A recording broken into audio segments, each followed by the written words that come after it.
Hi, I'm Christy Jenkins. I'm the Executive Director of Yoga Mouth Collective, and this is supported fish from the Rest and Digest Diner menu. This is something I don't want anyone to miss out on.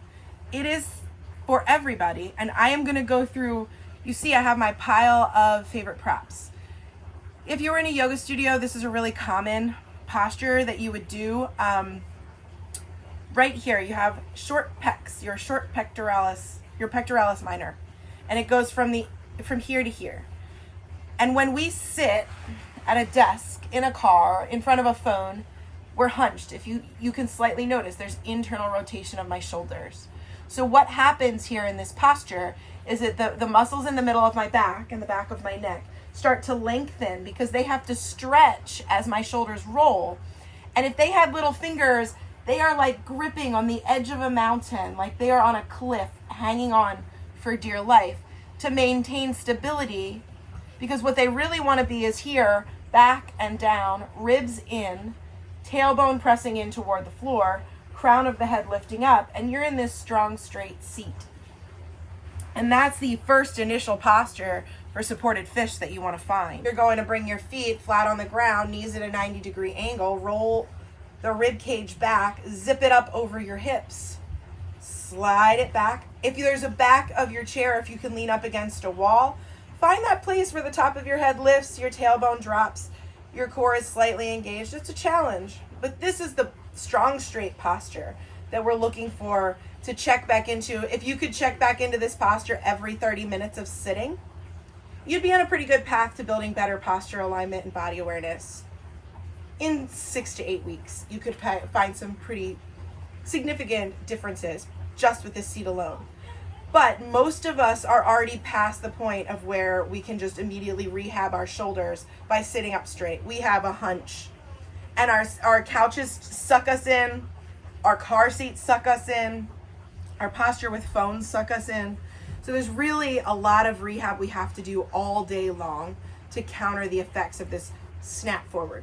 So step one, how do you do this at the office? To increase your energy, increase your focus, decrease chronic neck, shoulder, jaw pain, and to increase strength and stability in the mid-back muscles that you need to break this postural misalignment. And it is, I'm going to turn sideways so you can see how I'm using this stool. I don't have a back on my chair. If you have one, that's cool. We can talk about that too. I'm scooting my butt to the very edge of my stool, and I'm bringing the feet flat on the ground. You see how I have a 90-degree angle at my knees. I'm flipping my palms. So what I want to do is swim my arms back so I feel the front of my shoulders rotate.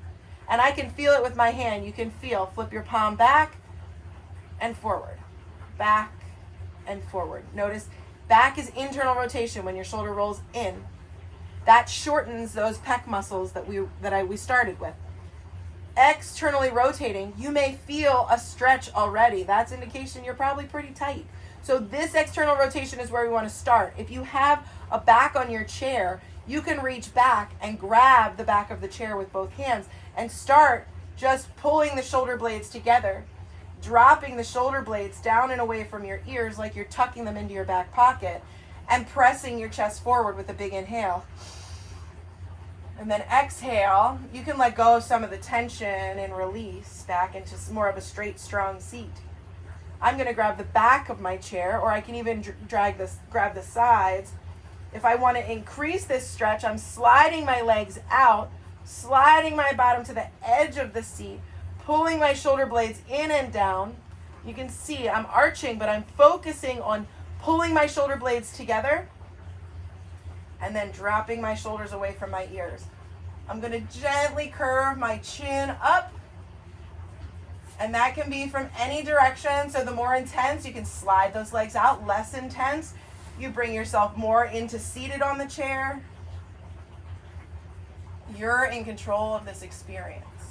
So this would be your supported fish starting from a seat. Big, powerful moment. Combine the strong, straight seat and posture. Every 30 minutes, check in. Where's my seat? Now, what do you do when you want to feel really good and you have time to put yourself into more of a yoga studio kind of posture? We're going to take this and fold it down to the bottom. Roll it So here's your supported fish roll. It's just a towel log.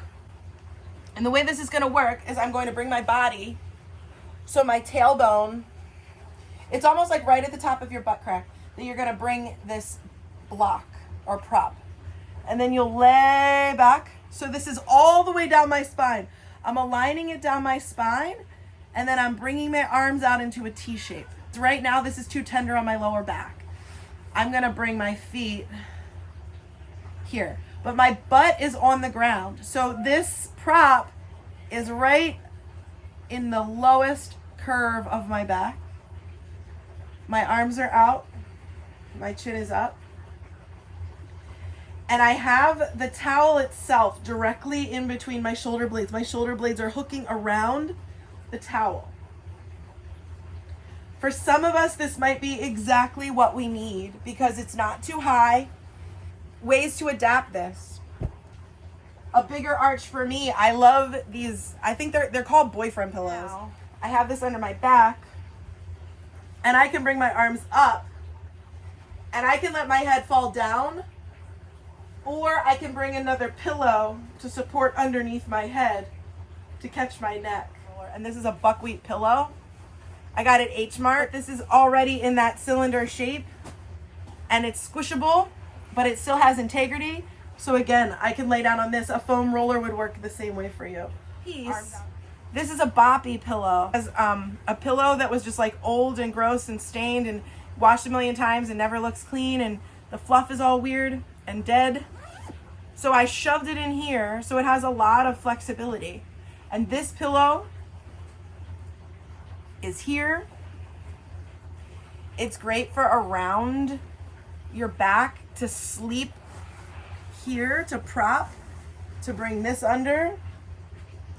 You could have a pillow between your knees, and that way you're building space through your cervical spine and creating more alignment so your shoulders don't collapse forward and increase that tension. So supported fish can lead to supported sleeping, which can lead to waking up with a lot less tension in your body and give your body a chance at night to start to release the tension of the day. It takes a long time when we're carrying chronic tension. Chronic tension and chronic pain are the same thing. We feel chronic pain in our bodies, we feel chronic tension in our minds. And that's anxiety, it's insomnia, it's anger issues, it's emotional dysregulation. So don't suffer from chronic emotional pain when you can have, even in your sleep, you can have some relief. So go to sleep in supported fish pose. Allow that to carry you away and have your pillows and supports there. So when you drift back awake at some point to shift, you can prop with your head, you can prop with your hips, you can stay open through your chest. Just different ways to consider postural alignment, utilizing supported fish and any variety. So you're supporting from the base of your skull to the tip of your tail, your arms are out and your shoulders are stretching. And you breathe. Those are the fundamentals of supported fish. Play with it. The only way to get it wrong is not to do it. Respect your body and explore. It's been my honor and my privilege.